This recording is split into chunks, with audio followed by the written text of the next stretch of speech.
Miles, thank you so much for your time today. I'm really excited to talk about Trust being the film debut for your production company, Koulest. Am I saying that Yeah, correctly? my last name's Koulest, so I thought it'd be cool to say Koulest Koulest Productions. Production. No, I love that because I was like, Thank what you. is that like the double? No, I love it. So, let's talk about building this film project Mhm. from the ground up. How did this movie come about? Such an interesting backstory. I feel like most movies are, but especially with it being my first. So during COVID, I was still a professional hockey player, and I always knew I wanted to transition into being a filmmaker of some sort, and I always thought I'd be a producer.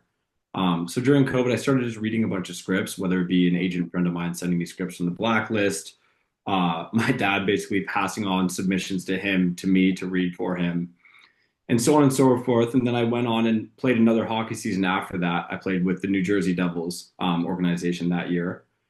And then I came back, started my production company. I optioned a book and a comic book, and I did a few other things. And I was like, wait, what about that one script I read? It was really cool. Circled back on it, and then from then on, I'll tell you the rest of the story if you have more questions. But that's how it started. Mhm. So, how involved were you in the entire process? You obviously got to take a look at the Mhm. script firsthand. I will say it's probably unique, and it probably won't happen for the rest of the films I do. But I was as involved as you can possibly be from the inception till today. I've been doing marketing stuff since 6 a.m. So I've been involved every step of the way. I'll treat this one like my baby, and hopefully I don't have to do as much as that on the next couple. But yes, I've been heavily involved in every step. And I think that makes sense, right? As your production company's, debut, you really want to Yep, be hands-on so you can't ever look back and said, "Oh, I wish I could have shown up that absolutely. day." But you Absolutely. you actually were there. So I actually, having seen the film, I want to ask you about the practical effects that was used in this movie. I feel like you guys put Sophie Turner through the ringer Yeah. in this one. You really tested her, I think, emotionally, mentally, and physically with the water Mhm. in that scene. How was that constructed? How did that come about? How did you take that from you reading that scene on the script and say, we're going to make this happen in the movie? Yeah. Practical. So I'd say first of all, I can't really take credit for that, but I can take a little bit. From my dad's company, and then Dan Hefner and Katura Keston, who have produced the Saw movies with him. Um, they have a long history of using practical effects with Saw. So it kind of felt smoother for them than it probably would be for most people. But we had a really cool contraption set up. We filmed that scene in a warehouse in Mexico City. So we were in a warehouse where we built the room. It wasn't actually in the house itself. It was in a separate room that we built to look like it. And we had a basically contraption. It was almost a slide where there was water coming from above. Obviously, the first bits of water is from that pipe. But where the room actually bursts, we basically overflowed it with water that came from a slide above that room. And then we didn't really care where the water spilled out because it was in our own warehouse. So then it spilled out through the door and then it popped off the hinges. It was really fun to do. We did it twice. Luckily, the second time we got it perfect. It only took twice. Only twice. That's actually, I feel like that's kind of unheard of. I think with You know water what? work and all that stuff. We it took a lot for safety, and we did a lot of practice ones. But actually, on camera, the second one, Carlson loved it, so we moved on. Wow. She Yeah, was like, got it, wrap, check the got it. gate, let's Yeah. go. Hmm. I gotta ask, as I was sitting through this, first of all, I'm not trusting Airbnbs anymore No, after no. this film. There was another film called Barbarian I that love also has, Barbarian. yeah, that also has like it's like the Airbnb stay away. So now Yeah. I will do hotels only until a filmmaker, maybe you, will Hmm. make a movie about scary hotels, and then I just won't stay at Yes. anywhere. You stay home. I'll just I'll just stay home and I'll just DoorDash everything. Yeah, I'll yeah. never leave.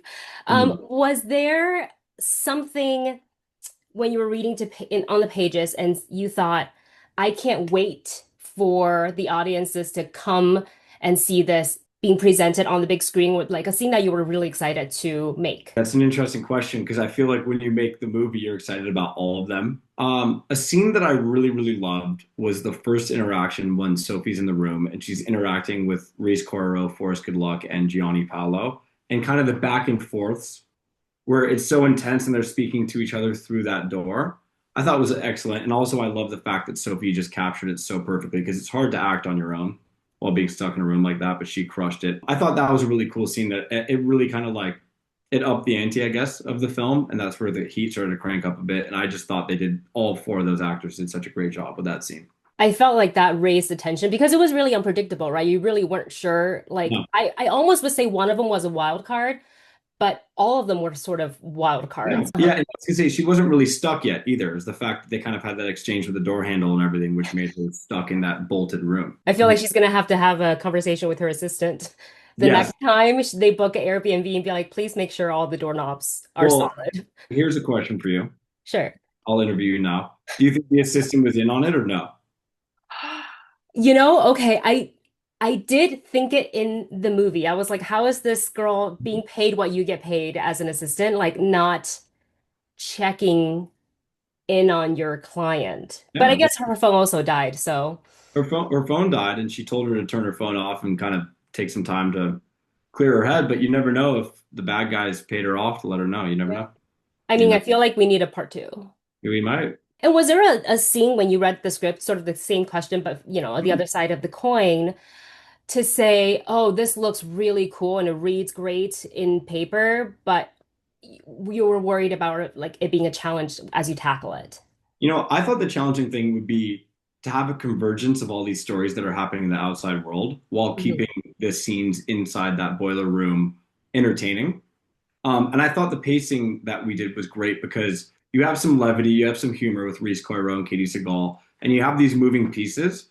But then, like every time you go to Sophie in the room, it's so entertaining, and you're like high strung and nervous about what's going to happen to her. So I thought it read great, but it would be challenging to make sure those two things balance together. And they ended up actually being what I think is probably like the best part of the film is having all that stuff happen while she's stuck trying to escape.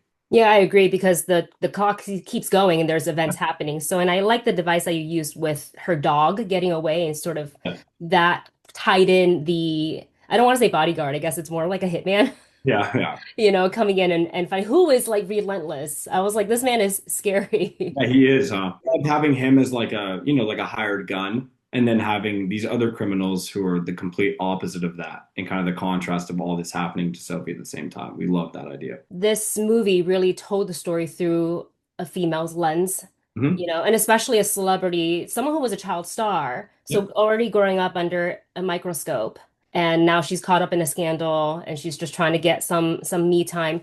So talk about assembling a female-led creative team for the Well, project. the easy way to start would be with Sophie, who's obviously an ultra talented actress. So to get her to do this movie was great. I think, she probably drew some similarities to the character being a child actress. And then also Carlson was a child actress as well. So we always wanted to have a female filmmaker shoot this.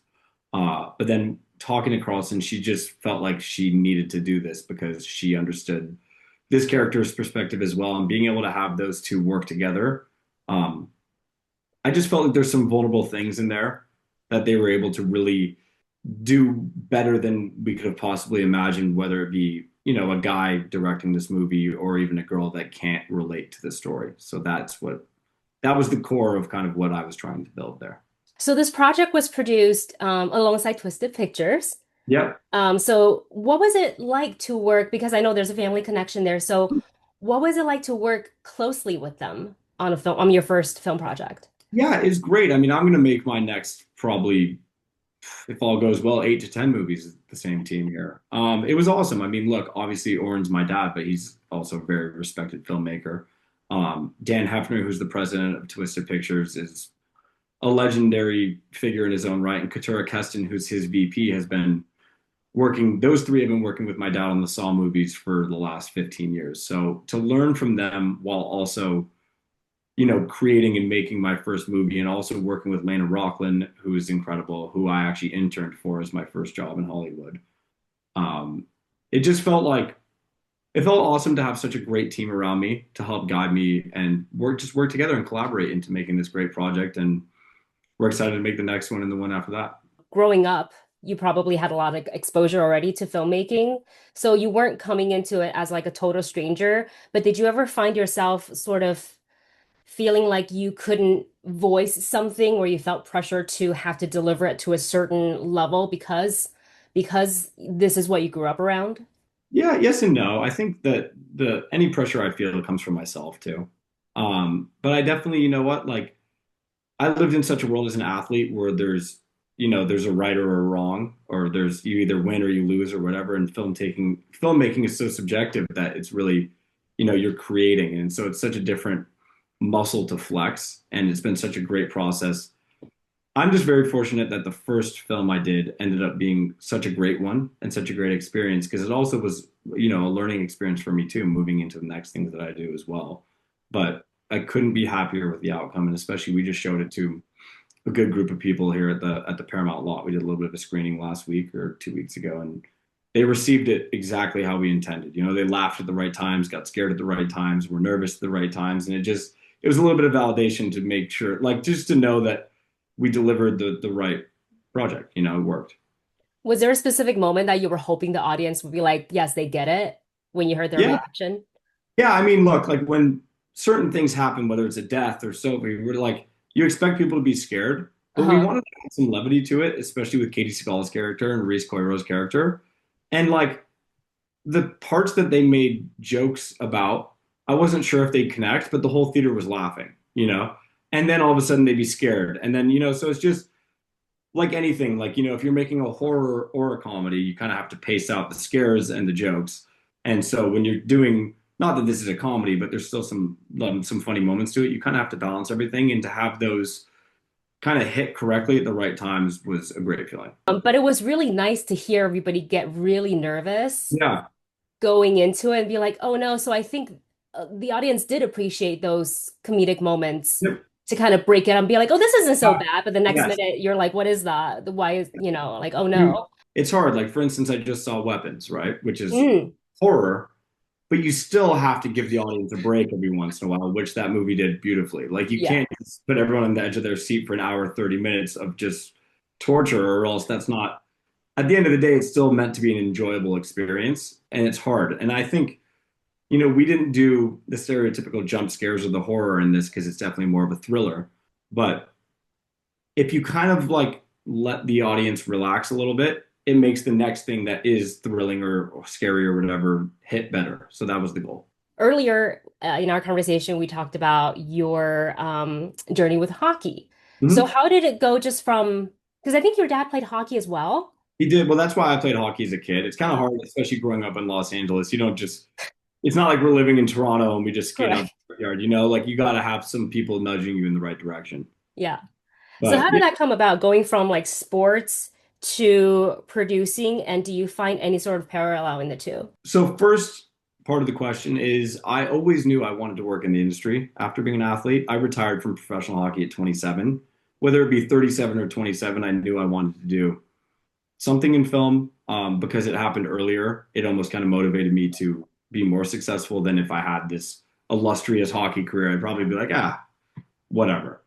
So that kind of motivated me to do it. And then the second part would be, did I take anything from hockey towards this? I think your cliche answer of working hard towards a goal, whatever it is that you're doing, once you have that in you, you kind of transfer those same things over. But I also think it's important to have learned how to work as a team, because when you're making a film, it's a bigger team, but you're still working as like an intricate part of that team.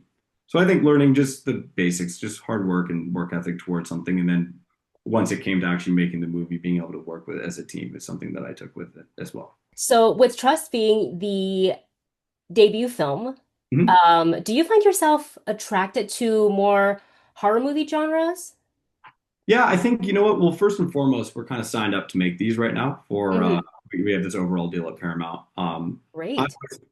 yeah, so I've always found genre fascinating. I love it. I love there's certain types of movies that are great, but they can be interpreted one way or the other. Whereas genre, it's like, you have a goal set out to make people feel something. And if they feel what you set out to do, whether it's being scared or nervous, you're kind of accomplishing your mission, like we said. Eventually, I'd love to keep making these movies and maybe bend the genre a bit into more of a sci-fi, fantasy, adventure kind of space. It's something I've always had a passion for. But for now, I'm gonna keep my boots planted in making these. Next movie is gonna be, I think, a lot more horror, and then maybe after that find something in between and just keep going forward. It's hard when you read something that's so great that you just have to make it. I guess that's when you know.